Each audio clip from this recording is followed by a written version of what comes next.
प्यारे बच्चों, क्लास 11 का एग्ज़ाम नज़दीक है और हम लोग अर्थशास्त्र का चैप्टर बाय चैप्टर महत्वपूर्ण परीक्षा उपयोगी प्रश्नों को देख रहे थे।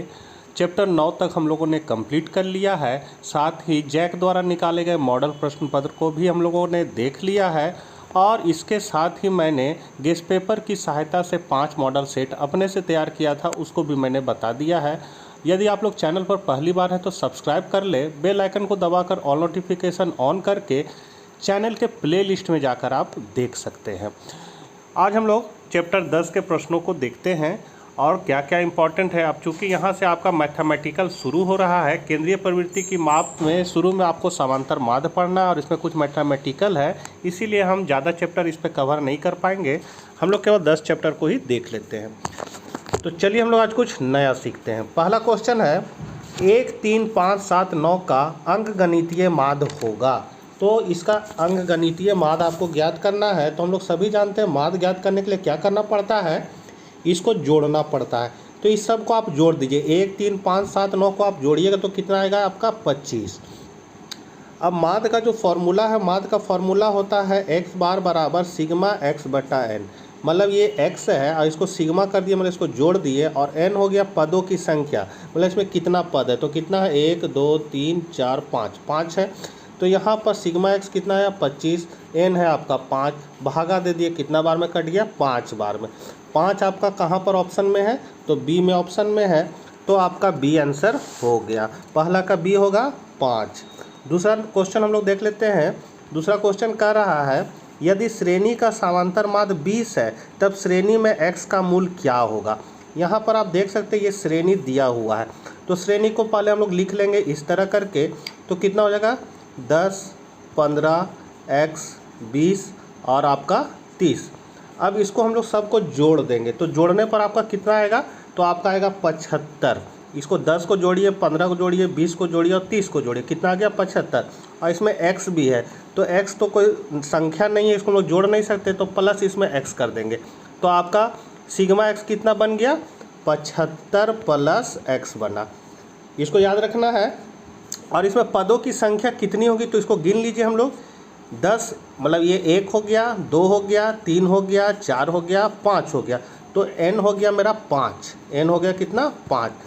तो 75 प्लस x क्या हो गया आपका सिग्मा x। तो माध्य का फॉर्मूला क्या होता है, तो माध्य का फॉर्मूला होता है x बार बराबर सिग्मा x बट्टा n। तो अब यहाँ हम लोग बैठा देंगे x बार बराबर, तो x बार मेरा कितना है, तो यहाँ पर आप देखिए क्वेश्चन में लिखा हुआ है समांतर माध्य 20 है। समांतर माध्य कितना है 20 है, समांतर माध्य 20 है, तो x का मूल ज्ञात करें। तो यहाँ पर माध्य का मान आपका दिया हुआ है, फॉर्मूला हम लोग लगा दिए ये वाला। तो x बार मतलब माध्य, माध्य कितना दिया हुआ है 20, तो 20 बैठा दिए।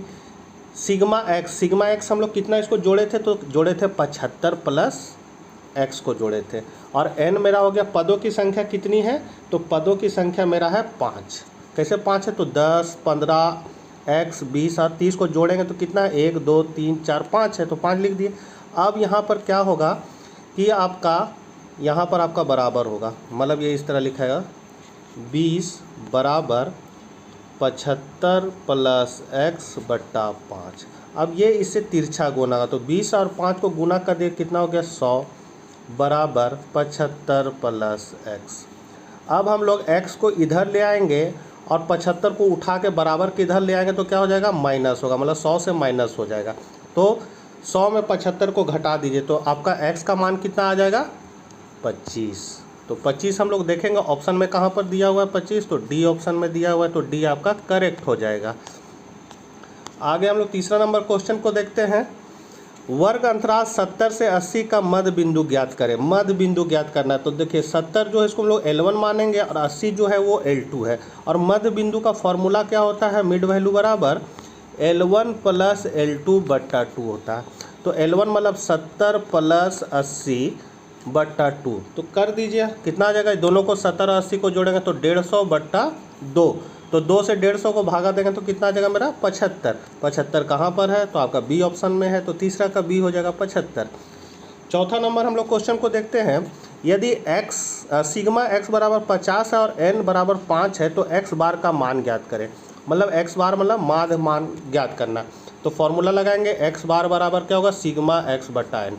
सिग्मा एक्स आपका कितना दिया हुआ 50 बैठा दिए, एन कितना दिया हुआ 5 तो बटा 5 भागा दे दीजिए तो कितना आ जाएगा 10। 10 आपका कहाँ है, ए ऑप्शन में 10 दिया हुआ है तो आपका ए ऑप्शन करेक्ट आंसर हो गया। 5वां नंबर क्वेश्चन कहता है समांतर माध्य का सूत्र है। तो समांतर माध्य का सूत्र हम लोग क्या होता है, तो अभी हम लोग जस्ट पढ़ रहे हैं सिग्मा एक्स बटा एन होता है, तो सी ऑप्शन आपका करेक्ट है। उसके बाद 6ठा नंबर कहता है कि यदि 6 परिवारों की मासिक आय में 1600 है, 1500 है, 1400 है, 1525 है, 1625 है, 1630 है, तो औसत आय होगी। औसत आय क्या होगी, तो यही हमको ज्ञात करना है। औसत मतलब हो गया यहाँ माध्य ज्ञात करना। तो ये आपका समझिए श्रेणी दिया हुआ कितना 1 2 3 4 5 6, 6 को दिया हुआ, इसलिए यहाँ 6 परिवार लिखा हुआ है। तो इसको हम लोग सबको हम लोग जोड़ देंगे, मतलब 16 जोड़ 1500 जोड़ 1400 जोड़ 1525 जोड़ 1625 जोड़ 1630, सबको जोड़ने पर मेरा कितना आ जाएगा, तो आप लोग जोड़ लीजिएगा, आपका आ जाएगा 9280 आ जाएगा। और तो x माध्य औसत निकालने बोल रहा है, औसत आय क्या होगी, तो माध्य ज्ञात करना है। तो x बार बराबर क्या होता है सिग्मा x बटा एन, मतलब सिग्मा x हो गया, जोड़ने पर जो आया और उसको n से भागा लगा देना। n मेरा कितना है, तो यहाँ बोला 6 है, 6 परिवार है, तो इसका मतलब 6 से भागा देना तो आपको औसत ज्ञात हो जाएगा। तो 980 बटा 6 भागा लगाइएगा तो आपका आ जाएगा आपका 1546.66 आ जाएगा, ठीक है। लेकिन यहाँ पॉइंट में आपका आंसर नहीं दिया हुआ, तो यहाँ 0.5 के बाद अगर आपका ज़्यादा अंक है तो एक इसमें बढ़ा दिया जाता है, तो आपका कितना हो जाएगा 1547 हो जाएगा। अब देखना ऑप्शन में 1547 है, तो है कहाँ पर है, ए में है, तो आपका 6ठा का हो जाएगा ए। समझ गए होंगे। अब हम लोग 7वां नंबर प्रश्न को भी देखते हैं। 7वां नंबर क्वेश्चन कर रहा है किसी वर्ग की उच्च एवं निम्न सीमा के अंतर को क्या कहते हैं। तो हम लोग क्या कहते हैं उसको, तो उसको हम लोग कहते हैं वर्ग सीमा। 7वां का आपका बी हो जाएगा। 8वां नंबर क्वेश्चन करता है समांतर माध्य के सूत्र एक्स बार बराबर ए प्लस सिग्मा एफ डी बटा सिग्मा एफ में ए क्या है, यदि डी बराबर विचलन एफ आवृत्ति है तो ए क्या है। तो ए जो होता है बच्चों वो हम लोग कल्पित माध्यिका को मानते हैं, मतलब ये हमारा कल्पित माध्य है या माध्यिका है, ये कल्पित माध्यिका ही होता है। यहाँ पर ऐसा आपका कल्पित माध्य होना चाहिए, एक एज्यूमीन, इसको हम लोग कहते हैं एज्यूमीन काल्पनिक माध्य। तो यहाँ आपका सी ऑप्शन आपका करेक्ट हो जाएगा।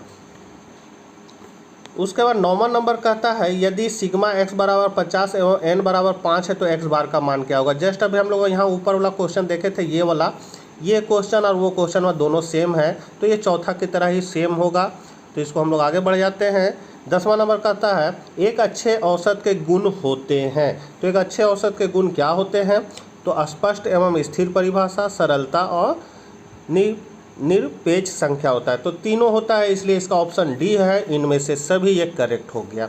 11 नंबर क्वेश्चन कहता है श्रेणी के व्यक्तिगत पदों के समांतर माध्य के लिए गए विचलनों का योग होता है। तो विचलनों का योग क्या होता है, तो 0 के बराबर, तो आपका बी ऑप्शन हो जाएगा। फिर आपका 12 नंबर कहता है यदि दिया है कि x बराबर 14 और n बराबर 7 है तो सिग्मा x का मान होगा। तो यहाँ पर सिग्मा x का आपको मान ज्ञात करना है। तो यहाँ पर देखिए x बराबर जो 14 लिखा है, यहाँ थोड़ा मिसप्रिंट है, ये x बार बराबर 14 है, मतलब ये माध्य दिया हुआ है 14 और n दिया हुआ है 7। तो माध्य का फॉर्मूला क्या होता है, सिग्मा x बटा n। तो यहाँ पर x बार कितना दिया हुआ 14 लिख देंगे, बराबर सिग्मा x का मान हमको ज्ञात ही करना है, तो सिग्मा x जस का तस रहा, और n दिया हुआ है मेरा 7। अब 7 से 14 को गुना कर देंगे तो सिग्मा x बराबर कितना हो जाएगा, 14 को 7 से गुना करेंगे तो हो जाएगा 98। तो 98 देखना ऑप्शन में कहाँ पर है, तो आपका बी ऑप्शन में है, तो बी ऑप्शन करेक्ट हो जाएगा। उसके बाद हम लोग 13 नंबर क्वेश्चन को देखते हैं। चरों के योग को संबोधित करते हैं। चरों को योग को हम लोग संबोधित किससे करते हैं, सिग्मा x से। फिर है समांतर माध्य है। समांतर माध्य क्या है, तो स्थान संबंधी माप है, बी ऑप्शन हो जाएगा। फिर 15 है गणितीय माध्य है। गणितीय माध्य क्या है, तो माध्य ही है, 15 का ए हो जाएगा। 16 नंबर क्वेश्चन है, निम्न में से किसका निर्धारण रेखा चित्र द्वारा नहीं किया जा सकता है। तो यहाँ पर माध्य का हो जाएगा। ए ऑप्शन आपका करेक्ट है, माध्य का हम लोग रेखा चित्र में नहीं कर सकते, ये पहले भी हम लोग देख चुके हैं। 17 नंबर क्वेश्चन है, कौन सा माध्य चरम मूल्यों से प्रभावित होता है। तो यहाँ हो जाएगा चरम मूल्यों से प्रभावित होता है आपका बहुलक। तो यहाँ पर आपका 17 का सी हो जाएगा बहुलक। यहाँ बी लिखा हुआ लेकिन सी होगा। फिर है श्रेणी के व्यक्तिगत अवलोकनों के विचलनों का योग शून्य होता है। तो ये 18 का जो आपका हो जाएगा वो हो जाएगा आपका समानांतर माध्य से। यहाँ पर भी सी है, बी लिखा गया, सी होगा। तो यहाँ पर ये ऑप्शन आपका करेक्ट है, समांतर माध्य से। 19 कहता है, इनमें से कौन केंद्रीय प्रवृत्ति का माप है। तो केंद्रीय प्रवृत्ति का माप कौन है। तो बहुलक आपका केंद्रीय प्रवृत्ति के माप है। केंद्रीय प्रवृत्ति के माप है आपका माध्य, माध्यिका, बहुलक, ये तीनों केंद्रीय प्रवृत्ति के माप है। बाकी जो पारस है, परमाप विचलन है, ये दोनों आपका अपकिरण की माप कहलाता है। 20 नंबर क्वेश्चन कह रहा है, निम्नलिखित आंकड़ों से समानांतर माध्य ज्ञात करें। तो यहाँ आप देख सकते हैं कि आपका अंक दिया हुआ है कितना, 0 से 10, 10 से 20, 20 से 30 और छात्रों की संख्या 2, 3, 5 दिया हुआ है। हमको समानांतर माध्य ज्ञात करना है। तो सबसे पहले हम लोग x को लिखेंगे कितना, 0 से 10, 10 से 20 और 20 से 30 लिख दिए। उसके बाद छात्रों की संख्या मतलब f हो गया। f कितना दिया हुआ है मेरा, 2 है, 3 है, 5 है। उसके बाद हम लोग क्या करेंगे, इसका मध्य बिंदु निकालेंगे, ये x का लगेगा, मिड वैल्यू। कैसे निकालते हैं, तो 10 और ये 0 को जोड़ देंगे तो कितना हो गया 10, उसको 2 से भागा लगा देंगे तो कितना हो जाएगा 5। फिर 20 और 10 को जोड़ देंगे 30, 30 को 2 से भागा लगाएंगे तो 15। फिर यहाँ 50, 50 को 2 से भागा लगाएंगे 25। अब ये x निकल गया, ये f है, इसको इससे गुना कर दे तो 5 दूनी कितना हो जाएगा 10, ये लिख लेगा मेरा fx निकल गया, 5 दूनी 10 हो गया। फिर 3 को 15 से गुना करेंगे तो कितना हो जाएगा 45। फिर 5 को 25 से गुना करेंगे कितना हो जाएगा 125। इसको सबको जोड़ देंगे तो सिग्मा fx हो जाएगा मेरा 180। सिग्मा f कितना होगा 10।